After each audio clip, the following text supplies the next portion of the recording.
In order to understand how people were induced to obey unjust regimes and participate in atrocities such as the Holocaust, he set up an experiment. Volunteers were told they were taking part in scientific research to improve memory. Would you open those and tell me which of you is which, please? Teacher. Learn. Teacher. Separated by a screen, the teacher would ask the learner questions in a word game and administer an electric shock when the answer was incorrect. He was told to increase the voltage with each wrong answer. Cloud. Horse. Rock. House. Answer. Wrong. 150 volts. Answer. Horse. Oh. Experiment. That's all. Get me out of here.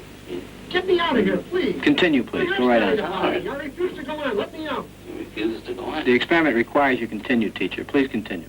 Participants didn't know that the learner was really an actor and the so-called shocks harmless. You're gonna get a shock. 180 volts. Oh. I can't stand the pain. Let me out of Can't here. stand it. I'm not gonna kill that man, eh? I mean, who's gonna take the responsibility if anything happens to that gentleman? I'm responsible for anything that happens here. Continue, please.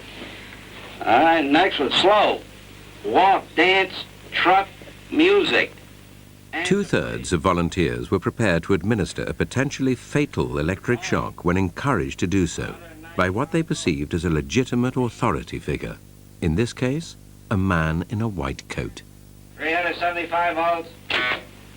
I think something's happened to that fellow in there. I don't get no answer. He was hollering with less voltage. Can't you check in and see if he's all right, please? Milgram's findings horrified America.